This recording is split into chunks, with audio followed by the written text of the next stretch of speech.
인기가 세계적이다 라고 하는데, 이 사실을 믿는 한국 사람들 의외로 많지 않다고 하죠.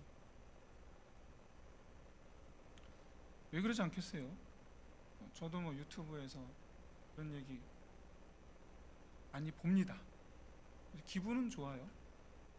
그런데 고지고대로 믿지는 않습니다. 심지어 한국에서 살고 있는 외국인들이 그렇게 얘기하면 그냥 생각하기에는 그냥 조회수 올리려고 그러나 보다, 그렇게 생각을 합니다. 근데 유튜브만이 아니라 공영방송, 케이블 방송, 종편, 여기까지 어떤 것이든지 간에 이런 방송들은 일단 기본적으로 사람들의 관심을 끌기 위해서 과한 설정을 하죠. 심지어 조작 방송을 심심치 않게 저지른다라는 것을 우리는 너무나 잘 알고 있습니다. 그러다 보니 방송에서 제공한 정보를 전적으로 신뢰하지는 않습니다. 그러니까 검증을 하려고 해요, 우리는. 그런데 놀랍게도 사단의 말은 신뢰할 뿐만 아니라 따르고 소망합니다. 욥기에도 그런 사람들이 등장합니다. 누구냐? 좀 더 정확한 표현은 어떤 사람들이냐? 놀랍게도 누구나 경험하기 힘든 그런 고통을 당한 욥을 위로하기 위해 온 사람들, 바로 그 친구들이죠. 그들을 이제 위로하러 와서 처음 7일 동안은 잠잠히 욥과 함께 있어 줍니다. 이건 아주 친구의 도리를 아주 잘해 주는 거예요. 그런데 안타깝게도 그 기간 동안에 사달이 일어나요. 7일 중에 어느 날인지 모르겠는데 엘리바스에게 일어나는데, 엘리바스가 환상 중에 음성을 듣죠. 사단이 엘리바스를 찾아와요. 미혹하려고. 그리고 이 사단이 하는 말을 엘리바스가 하나님의 음성으로 철석같이 믿어요. 그래놓고 이제 엘리바스가 친구들을 불러 모아서 머리를 맞대고 자기가 들은 음성을 친구들과 공유하죠. 그 뒤로 이 친구들은 충실하게 사단의 수족 노릇을 합니다. 철석같이 믿어요. 그 사단이 하는 음성을 검증하지 않아요. 믿어요. 욥기 전체에서 이 사단의 노림수에 끝까지 넘어가지 않은 사람은 욥이 유일합니다. 하지만 욥은 영문을 모른 채 육신의 고통에 정신적 고통까지 더해서 싸워야 돼요. 우리는 이런 이 욥의 입장을 조금 더 깊이 들여다봐야 되죠. 왜냐? 우리 같으면 100이면 100 사단의 노림수에 넘어갔을 거예요. 영분도 모른 채 육신의 고통에 정신적 고통까지 더한다? 그냥 차라리 그냥 포기하고 말지. 아유, 그만두고 말지. 아유, 안 믿고 말지. 아유, 그냥 편하게 살고 말지.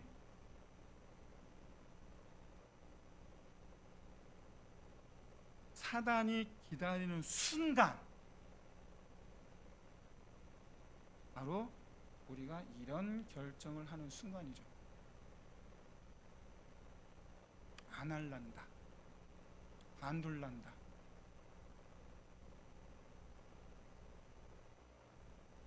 여러분, 사단이 쳐놓은 덫은 오로지 한 가지 해결 방법만 떠오르게 만듭니다.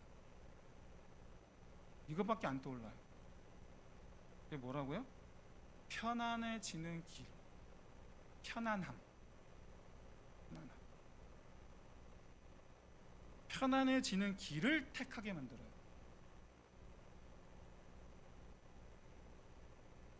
만약에 사단이 우리가 알게 모르게, 우리가 알든지 모르든지 깨닫든지 못 깨닫든지 알게 모르게 유도하고 있는 바로 그 해결 방법, 편안해지는 것, 그 해결 방법을 우리가 선택하지 않으면 우리는 고생이라는 단어가 절로 떠오를 만큼 힘든 나날을 보내게 돼요.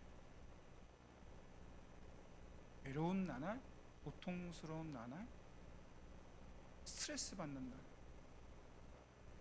그게 예상이 되니까 편한 거 선택을 해요.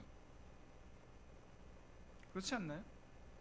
우린 지금까지 그렇게 선택해 오지 않았나요?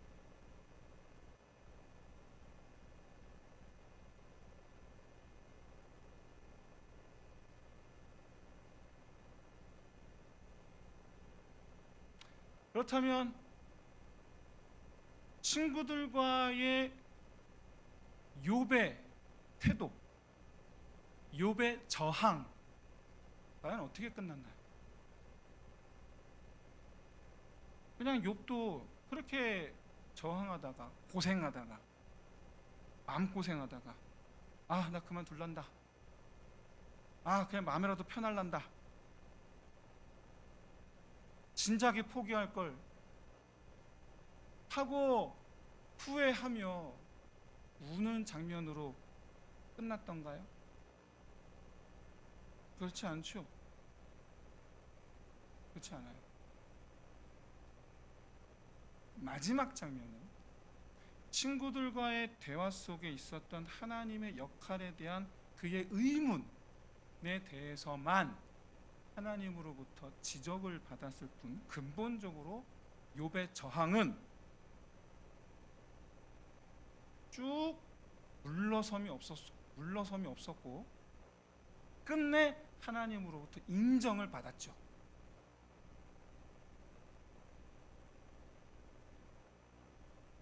그렇기 때문에 38장에서 41장까지 네 장을 통해서 하나님은 욥의 의문에 답을 주셔서 욥으로 말미암아 전적으로 하나님을 의지했던 것을 계속해서 지켜나갈 수 있도록 답을 주셔서 지켜나갈 수 있도록 하신 거죠. 잘했다, 격려하신 거죠. 그러나 한편으로 욥은 하나님의 말씀을 들으면서 한편으로는 잠시나마 하나님의 부재를 느꼈던 것에 대해서 부끄러워합니다.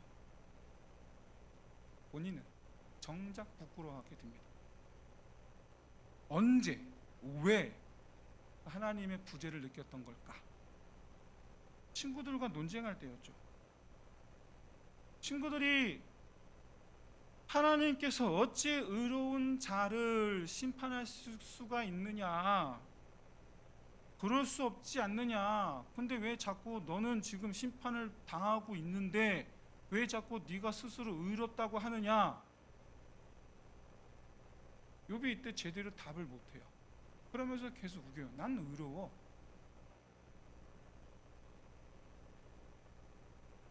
답을 제대로 못하면서 자기는 의롭다고 얘기해요. 근데 너 지금 심판받고 있잖아. 이때 욥은 이렇게 말하죠. 그러게, 내가 의롭다는 거 하나님께서 증언해 주셔야 되는데 하나님 지금 어디 계시지? 하늘에 계시나? 왜 이렇게 멀리 계시지? 그런데 거기 계시긴 한가? 내가 이렇게 지금 하나님을 간절히 찾고 있는데 왜 안 보이시지? 지금 혹시 날 지금 피하시는 건가?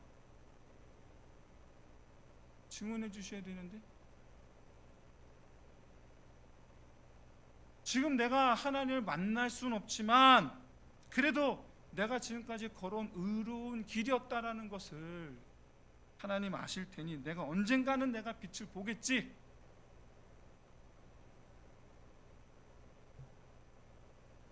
하나님 어쩜 이렇게 끝까지 대답을 안 해주십니까? 비록 주님께서 대답을 안 해주실지라도 하나님, 끝까지 제 마음 지키겠습니다.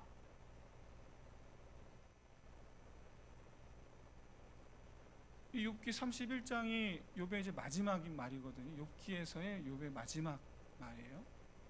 자, 어쩌면 욥은 하나님의 부재를 느끼면서 야속한 마음.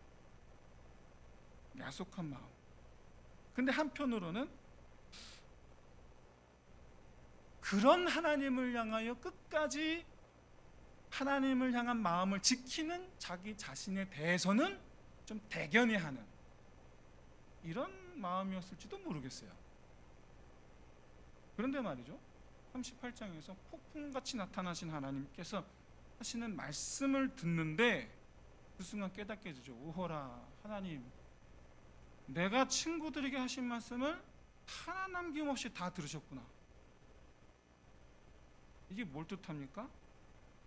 내가 하나님 안 계신 것처럼 느꼈을 뿐이지 실제로 하나님이 안 계셨던 것이 아니었던 거예요. 다 듣고 계셨잖아요. 내 등 뒤에 계셨던 건지 아니면 내 머리 위에 계셨던 건지 모르겠는데 계셨던 거예요. 그걸 내가 몰랐던 거지. 이게 얼마나 이게 부끄러운 일입니까? 이게. 뿐만 아니라 다 듣고 계셨던 하나님. 그런데 그것도 모르고 나는 하나님에 대해서 아무것도 모르는 제 친구들에게 한 말들 있지 않습니까? 그게 얼마나 그게 부끄럽니까? 그 말들 자체가 부끄러운 거예요. 난 뭣도 모르고 그렇게 친구들에게 말했구나. 하나님께서 만드신 세상 왜 이렇게 혼란스러운 거냐? 하나님께서 제대로 통치하시고 계신 게 맞냐? 그죠? 하나님 계신데. 알고 봤더니 하나님 옆에 계신 건데. 아니, 하나님께서 다스리시는 세상인데 왜 악인이 더 잘 사냐? 하나님 공의로 다스리시는 게 맞냐? 하나님 계신데. 이에 대해서 하나님께서 지금 38장 41장까지 말씀하시고 계시잖아요. 어느 것 하나 반박할 수가 없어요. 거기다가 자기가 말해놓은 게 있으니 너무나 부끄러운 거죠. 창피한 거죠.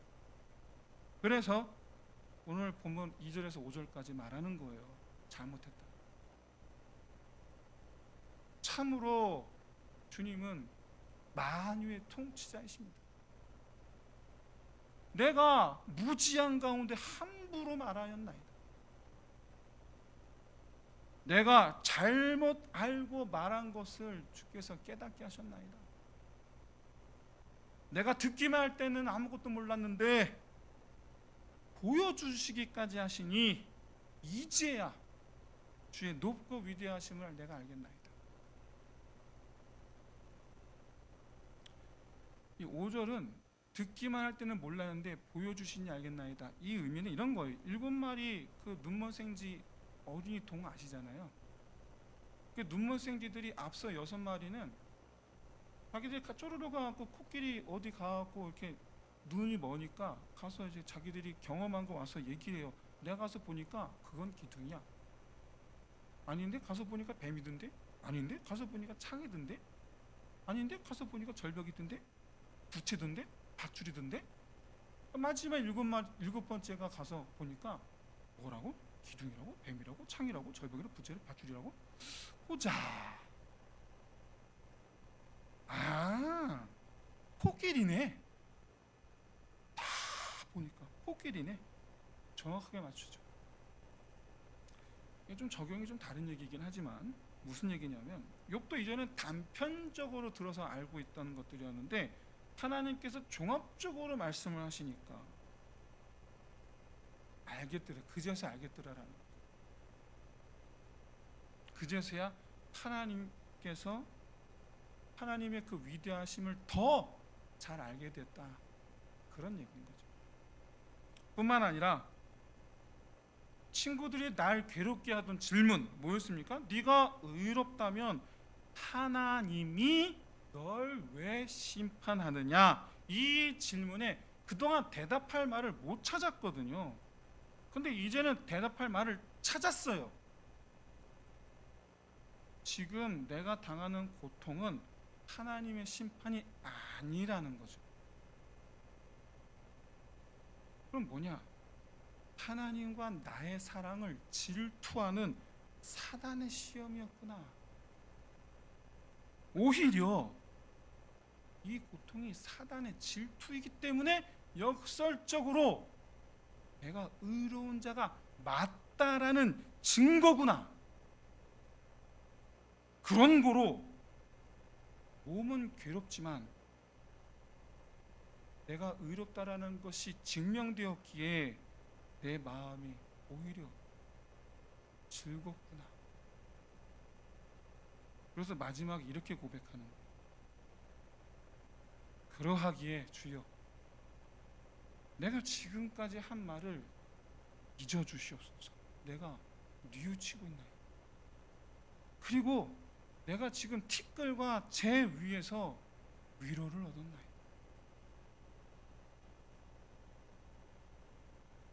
잠깐, 제가 왜 마지막에 위로를 얻었다라고 할까요? 개역성경은 오늘 보면 6절을 회개하나이다 라고 번역했거든요. 준비한 표를 잠깐 보여드리겠습니다. 이 본문에서 6절은 동사가 두 개입니다. 두 문장이죠. 히브리어 두 문장인데, 그래서 이렇게 되어 있어요. 그러므로 내가 스스로 거두어드렸다. 그리고 내가 티끌과 재 위에서 회개하였다. 동사가 두 개예요. 거두어드렸다, 회개하였다. 하나는 우리말로 거두어들였다라고 번역한 에무아소라고 되어 있는데, 이제 원형은 마아스입니다. 이 마아스는 이제 기본적인 의미로 멸시하다, 거절하다, 멸시하다, 거절하다. 그런데 자기를 멸시하다라는 의미가 되어서 깊이 자기가 반성한다는 뜻이에요. 반성합니다. 그래서 이제 자기를 멸시하다, 이걸 조금 부드러운 표현을 부드럽게 좀 바꾸면 뉘우칩니다 로 좀 바꿀 수 있겠죠. 근데 이게 시제가 미완료예요. 시제가 미완료. 그러니까 뉘우치고 있습니다, 이렇게 이제 번역하는 것이 좀 더 부드럽겠죠. 뉘우치고 있습니다. 다른 하나는 이제 회개하나이다 라고 우리 번역은 번역한 니하무티인데, 이 니하무티의 원형은 나함입니다. 나함은 이제 두 가지 기본 의미가 있어요. 두 가지. 하나가 이제 후회하다, 회개하다 라는 단어하고, 위로하다, 조금 완전 의미가 다른 위로하다 라는 뜻이 또 있어요. 두 개 뜻이 있어요. 그런데 이 니하무티 시제가 수동태 완료예요. 이게. 자, 회개하다를 수동태로만 바꿔봅시다. 회개를 받다가 돼요. 그러니까 이게 회개를 당했다, 받았다로 하든지, 위로를 당했다, 위로를 받았다라고 하든지 해야 돼요. 근데 수동태 완료형입니다. 형태가, 니하무티가. 여러분 생각에 뭐가 맞다고 생각하십니까? 문법적으로. 제 생각엔 위로를 받았다라고 번역하는 게 맞는 것 같습니다. 더더군다나 한 문장에 첫 번째도 뉘우치고 있습니다, 회개합니다. 그러니까 잘못했다라는 말을 두 번 반복하는 것보단 잘못했고 위로를 받았고 하고 그렇게 하는 게 더 낫지 않은가. 그래서 6절을 새로 번역하면 이렇게 되겠죠. 그러므로 내가 뉘우치고 있고, 친구들과 대화를 그런 식으로 한 것에 대해서 주님, 제가 뉘우치고 있습니다. 그런데 내가 지금 이렇게 티끌과 재 위에서 주님 하신 말씀으로 말미암아 위로를 받았습니다. 고통당한 것에 대해서 내가 오히려 위로를 받았습니다. 저는요, 하나님의 38장 41장까지 하나님의 말씀을 듣고 난 뒤에 욥의 반응이 그냥 잘못했습니다 이렇게 회개로 끝났다고 한다면, 잘못한 아이로서의 의기소침한 마음으로만 욥기가 끝났을 거라고 생각해요. 근데 여러분, 욥기 전체 맥락을 생각해 볼 때 욥기의 마침은 욥은 잘못한 거 하나 없이 억울하기만 했잖아요. 내내 42장 내내 억울했잖아요, 지금까지. 그러면 그 억울한 마음이 풀어지고 끝나야죠. 근데 마지막에도 하나님 말씀 듣고 잘못했어요 하고 끝나면 되겠습니까? 풀어주고 끝나야죠.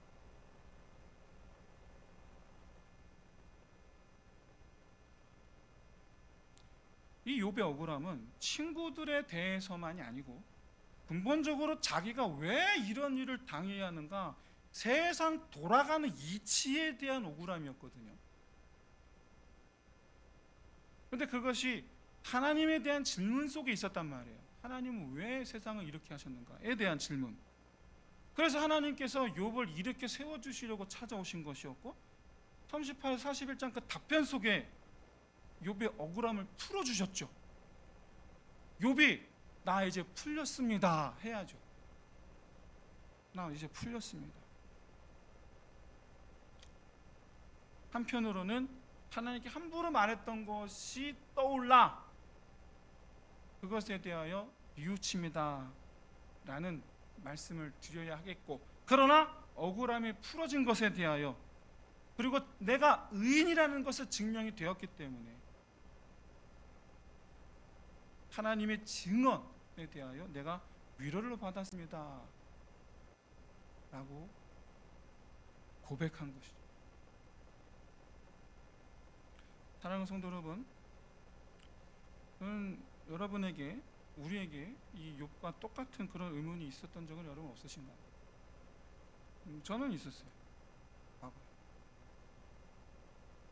그리고 이제 욥기를 통해서 하나님의 음성을 들었죠. 그리고 욥과 마지막 6절에 욥과 똑같은 고백을 할 수밖에 없었어요. 이전에는 고난, 핍박, 믿는 사람으로서 고난, 핍박, 고통 등에 대해서, 아니 내가 하나님을 믿는데 왜 내 이런 일을 당해야 되는가, 하나님 왜 안 지켜주시는가, 이런 의문을 가졌는데, 욥기를 읽은 후에는 야, 이런 생각하는 게 너무나 순진한 생각이었구나 라는 걸 알고는 되게 부끄러워졌어요. 너무나 부끄러워졌어요. 첫째, 세상에 믿는 자로서의 고통에 대해 내가 하나님만 생각했다라는 것이 부끄러웠어요. 왜? 사단도 있는데. 첫째, 야, 내가 사단을 너무 무르게 봤구나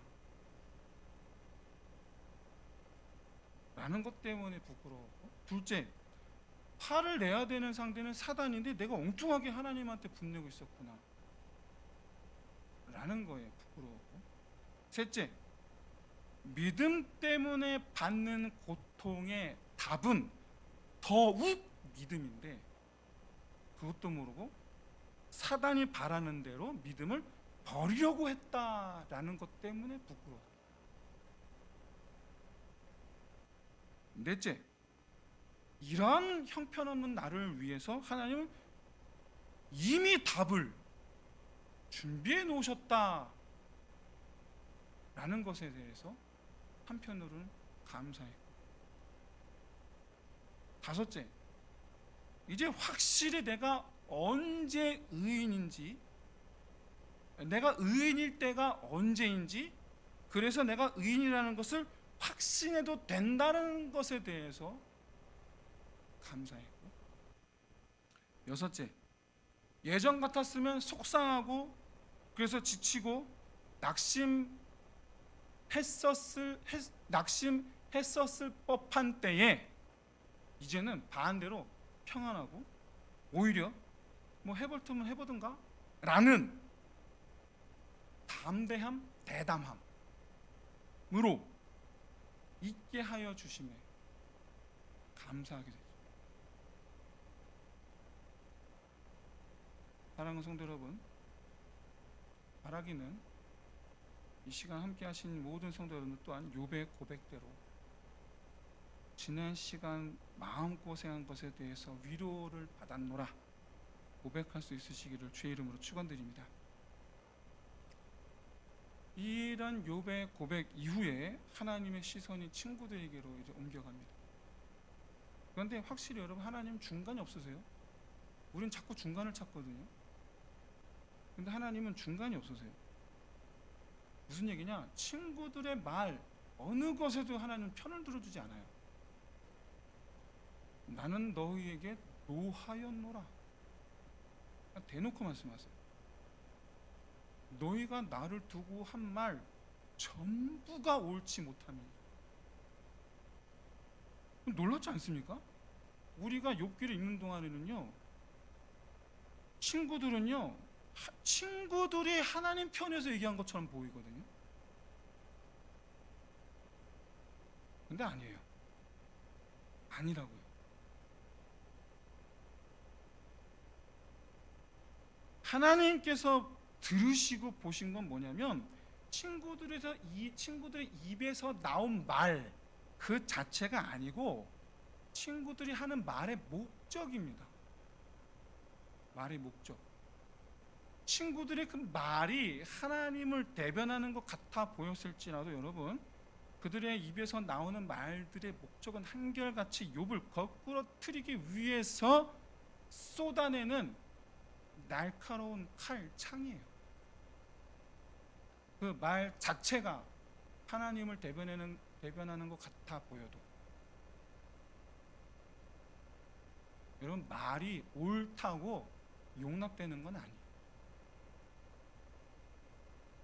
옳은 말이 사람을 죽인다면 그건 사단이 하는 거예요. 내 말이 옳잖아. 근데 하나님 보시기엔 그건 심판받을 말이 될 수도 있어요. 옳은 말이라고 내뱉으면 큰일 납니다. 근데 우리는 곧잘 옳은 말을 내뱉어요. 곧잘. 옳은 말이라고 막 내뱉어요. 근데 큰일 날 말이에요. 여러분, 옳은 말이라고 막 내뱉지 마세요. 하나님께 심판받습니다. 아끼셔야 돼요. 그럼 어떤 말입니까? 살리는 말을 내뱉으시기를 주의로 축원드립니다. 옳은 말 내뱉지 마시고 살리는 말을 내뱉으셔야 돼요. 하나님께서 기뻐하시는 말, 기뻐하시는. 사랑하는 성도 여러분, 지혜로운 분별력을 발휘하기 위해서는 말 자체를 판단하지 마시고 말에 담긴 의도를 판별할 수 있으셔야 돼요. 세상 모든 것을 창조하신 하나님은 세상의 모든 이치뿐만 아니라 사람의 중심, 심지어 사단의 속내까지도 간파하시는 줄로 믿으시기 소원합니다. 하나님이야말로 분별력의 근원이시고 정점이신 줄로 믿습니다. 그러니까 상대적으로 욥의 육신의 고통은 물론이고 친구들 때문에 마음 고생한 것까지도 역설적으로 증명이 된 거죠. 그렇다면 이후 하나님께서 욥에게 이전 모든 소유보다 갑절로 주신 것, 이것은 자, 퀴즈입니다. 야곱이 고난받은 것에 대한 보상입니까? 아니면 사단의 미혹과 도전에 저항한 것에 대한 상급입니까?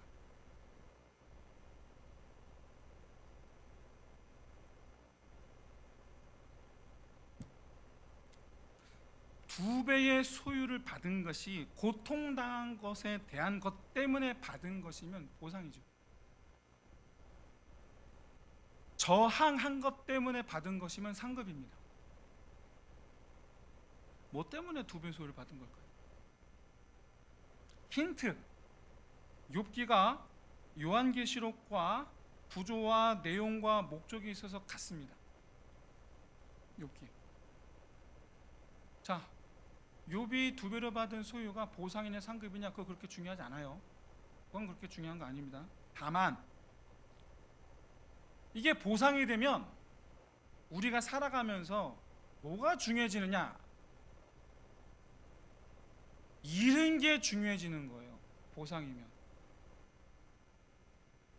상급이면 뭐가 중요해지느냐? 믿음을 지키는 게 중요해지는 거예요.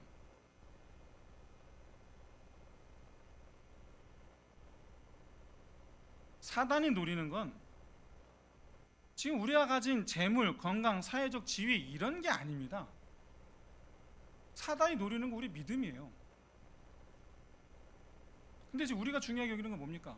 믿음입니까? 아니면 재물, 건강, 사회적 지위입니까? 요한계시록에서 장차 약속하신 것은 상급입니다. 상급. 사단이 주는 시험과 가스라이팅으로부터 우리가 믿음을 지키기 위해서 세상에서 포기한 것들은요, 장차 하늘에서 상급이 되어서 더 귀한 형태로서 우리에게 아낌없이 부어주심이 될 줄로 믿으시기를 주의 이름으로 축원드립니다. 근데 반대로 사단이 주는 시험과 가스라이팅으로부터 재물과 건강과 사회적 지위를 지키기 위해서 믿음을 포기하면 어떻게 되겠습니까? 이하 생략. 여러분, 우리가 욥을 위로하시고 건강과 재산과 자녀들까지 잃은 모든 것을 회복시켜 주신 하나님은 더 나아가서 모든 깨어진 인간관계까지도 주님 회복시켜 주시죠. 특히 친구들에게 공격받아서 깨어진 자존감, 주눅들어 위축되었던 이 욥을 하나님께서 친구들 위해 높이 세워주시죠. 어떤 방식으로 세워주시니까 친구들로 먼저 용서를 구하게 하시고 욥으로 하여금 그런 친구들을 품어 안게 하신 뿐만 아니라 욥이 망했다고 욥을 멀리하고 비웃고 손가락질하던 이들 전부 다시 욥에게 돌아오죠. 그래서 욥에게 각각 캐시타 하나씩과 금고리 하나씩을 주었다 라고 이제 말씀하고 있는데, 이는 욥의 지위까지 족장이거든요. 지위까지 회복되었다라는 것을 의미합니다. 캐시타 하나와 금고리 하나, 일종의 예물이에요. 그래서 욥의 지위를 인정하고 이전의 관계로 돌아가기를 희망한다라는 뜻이에요. 이것이. 여러분, 이 깨어진 관계의 회복은요, 단순합니다. 어떻게 이루어지느냐? 잘못이 있는 사람이 먼저 용서를 청하는 거예요. 그러면 용서를 구함을 받은 사람은 기꺼이 용서를 행하는 거예요. 그러면 회복이 일어날 줄로 믿습니다. 아주 단순해요. 이 방법 이상도 이하도 없어요. 만일 둘 다 서로에게 잘못이 있으면 서로 잘못한 부분에 대해서 서로 용서를 청하고 용서를 행하면 돼요. 누가 먼저 하느냐? 그거 그렇게 중요하지 않아요. 그렇게 용서가 뭐냐? 용서는 죄를 청산하는 유일한 방법입니다. 죄를 청산하는 게 용서예요. 우리가 하나님께 우리 죄를 청산하는 방법이 뭡니까? 우리가 하나님께 죄를 청산하는 방법이 뭐예요? 십자가 앞에 나아가 용서하여 주옵시고잖아요. 우리 죄를 청산하는 방법이 하나님 앞에 나아가서 우리 죄를 사하여 주옵시고잖아요. 이거 말고 우리가 하나님 앞에 우리 죄를 청산하는 방법이 뭐가 있습니까? 이거밖에 없는데? 또 있나요? 동물 제사를 지내야 되나요? 피를 뿌려야 되나요? 아니죠. 나아가 주여 내 죄를 용서하여 주옵소서. 이거밖에 없는데? 그러면 우리 하나님은 용서하여 주실 줄로 믿습니다. 마찬가지예요. 그렇게 하나님께 용서를 청하듯 사람에게 용서를 청하는 거예요. 그러면 하나님께서 사람에게 용서를 행하시듯 우리도 사람에게 용서를 행하면 되는 거예요. 그러면 회복이 일어날 줄로 믿습니다. 이런 회복의 역사가 저와 여러분, 우리 교회와 가정의 날마다 일어나기를 진심으로 소원합니다. 제가 뭐라고 그랬죠? 지금? 단어 하나 생각하셔야 되는데, 부사 하나? 뭐라고 그랬죠? 제가 뭐라고 그랬죠 방금? 날마다라고 그랬잖아요. 십자가 앞에 우리 언제 가야 됩니까? 네. 그럼 우리 서로에게는 언제 가야 됩니까? 날마다. 우리가 날마다 안 가서 맨날 가정이 시끄러운 거예요. 우리 하나님께서 날마다 가야 돼요. 예수 그리스도 십자가 은혜 앞에 날마다 나아가듯이 아내에게, 남편에게 용서 청하는 것을 매일 해야 되는 게 정상입니다. 정상이에요. 왜냐? 우리가 아내에게, 남편에게 고의적으로든 부지불식간이든 상처를 준 적이 단 하루도 없다. 와, 그 사람 여러분 이 시대 예수님인 줄로 믿습니다. 예수님이에요, 예수님. 우리는 눈빛으로도 상처를 주거든요. 눈빛으로. 이거 한마디에 우리 다 쓰러지거든요. 말하지 않아도 우리는 사람을 상처 줄 수 있어요. 눈빛으로. 네. 우리는 날마다. 여러분, 부부 사이에 용서를 청하는 것을 자존심의 영역으로 가져가지 마시고 날마다 십자가 앞에 나아가듯 날마다 서로를 향해 나아갈 수 있으시기를 소원합니다. 왜 자꾸 자존심 영역으로 가져가니까 회복이 안 일어나는 거예요. 다시 말씀드려요. 예수님 십자가 앞에 나아가 용서를 청하듯 날마다 사람도 마찬가지입니다. 사람의 관계 회복도 이거밖에 없어요. 용서를 청하고 용서를 행하는 거. 이거밖에 없어요. 용서를 청했는데 남편이 나한테 용서를 청했는데 여러분 거기서 자존심 부리지 마세요. 절대로. 하나님이 나한테 자존심을 부리신 적 보신 적 있으세요? 예수님이 나한테 자존심 부리시다 한번 상상해 보세요. 끔찍합니다. 끔찍하다고. 십자가 위에 달리신 예수님이 나한테 자존심 부리신다고 생각해 보세요. 그거 끔찍하다니까요. 끔찍한 사람이 되시지 마세요.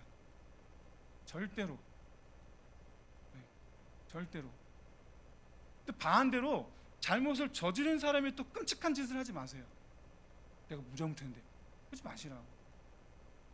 서로가 서로에게 끔찍한 사람이 되지 말고 순전하신 하나님, 순전한 사람 다 되시기를 주의 이름으로 축원드립니다.